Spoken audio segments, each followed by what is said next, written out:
Well,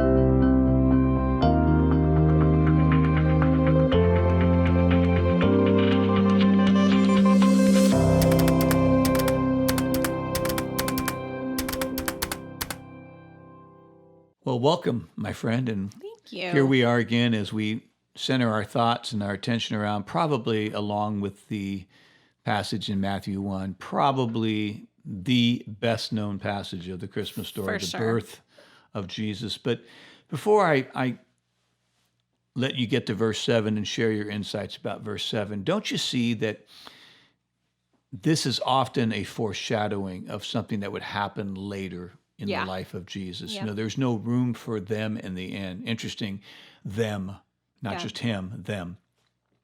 But when I look at this, I'm thinking about in John chapter 1, where Jesus came to his own, and yet his own received him not. Yeah.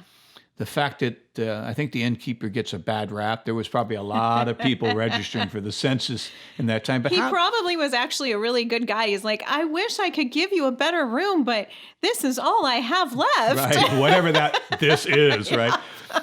So I suppose we could start there in probably the best known verse in this text. Yeah. That in verse 7, it says this, "And she gave birth to her firstborn son, and she wrapped him in cloths and laid him in a manger, because there was no room for them in the inn." Help us with that. What registers, what resonates with you in that particular verse?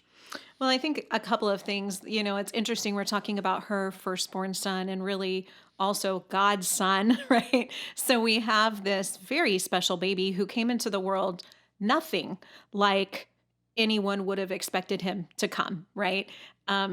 Even if he was going to be the king and even if he was going to be born to Mary, I'm sure there were still thoughts of what wonderful, amazing things might God do to bring this child into the world? Where might they place him, right? How might he end up in the palace and be born? Instead, we see him born in a place because there was no room anywhere else. And I think you're 100% right when we talk about a little bit of that foreshadowing of things to come, this idea of making room and making space for the King of Kings, this little baby, this unassuming bundle. We had to have room for him. Right. And throughout Scripture, we see then that question, will you make room, right? Do you have room for him?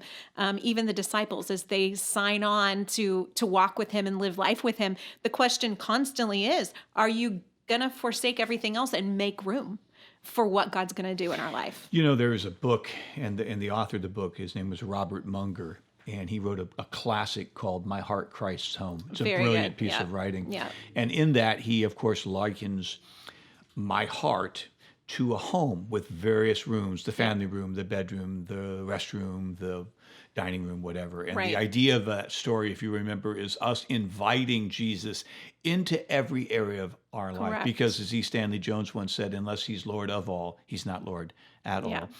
Has there been a room in your heart that's been more difficult, more problematic in allowing Jesus to really exercise his lordship? Well, I think if we're going to talk about rooms in the house and areas, I would have to say that probably the most difficult areas for me have been the closets. And I use the closet as the example because it totally is the place where you shove stuff when you don't know what to do with it, right? So there is an emotional component. There is a physical component. When I have thoughts, when I'm unsure of myself, especially earlier in my life, before I really understood God's desire to go in and really bring freedom in all areas of my life, where do you put that stuff? Where do you put those emotional things and those damages done and the hurts that you just really don't want to have to deal with? Well, you shove all that stuff in the closet, right? Or under the rug. Or under the rug. But the rug, you might have to step on it again. The closet, as long as you don't open the door to put anything else in there, you're good. And often it's not until you have to reopen that closet door to put something else in that everything comes tumbling out. And so I would say for me, that's definitely been the one that's been the hardest in dealing with, but also the most necessary and the most freeing. I think it's important for us to understand that this story also shows us how God works in very normative ways. Yeah, right? Of course. I mean, he has this census being taken, and that's that census that drew Joseph and his very pregnant wife. I can't even imagine, like, Not as On the a back of a donkey for all that time? You no, can't imagine no, that. there were days when I remember being very, very pregnant that I didn't even want to sit in a car alone on a not very comfortable donkey on a very rocky road. And That woman, that's something else. That's a And it's different level. interesting too, I don't know about you, but I've gotten Christmas cards over the years that have Joseph and Mary, and they're alone, and the stars are bright, and it Right. seems like the stars pointing in their way. And Yeah. again, we have to be very careful not to allow that to really become the story, because I'm sure they traveled in a caravan for safety reasons Sure, alone of and course. Yeah. fellowship. But the use of that which was normative. We talked the first Absolutely. couple of times about doing Christmas story about how God shows up to people when they are Yeah. at work in the normal everyday activity Yeah.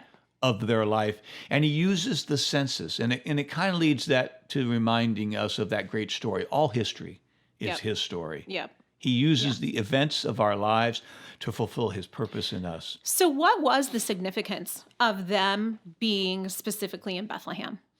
Well, obviously, the Micah 5 passage comes to mind that the Messiah would be born there, the house of bread, a place of extreme significance in the Old Testament. But I think it's also this. It's people went back to register their hometown, their ancestral home, Sure. not just for if today, for example, democratic representation. We're in the year of the census, right? And Right. we want to make sure we register for the census because that's how our democracy works in Sure. part, and that's where the money goes in part, and so forth and so on.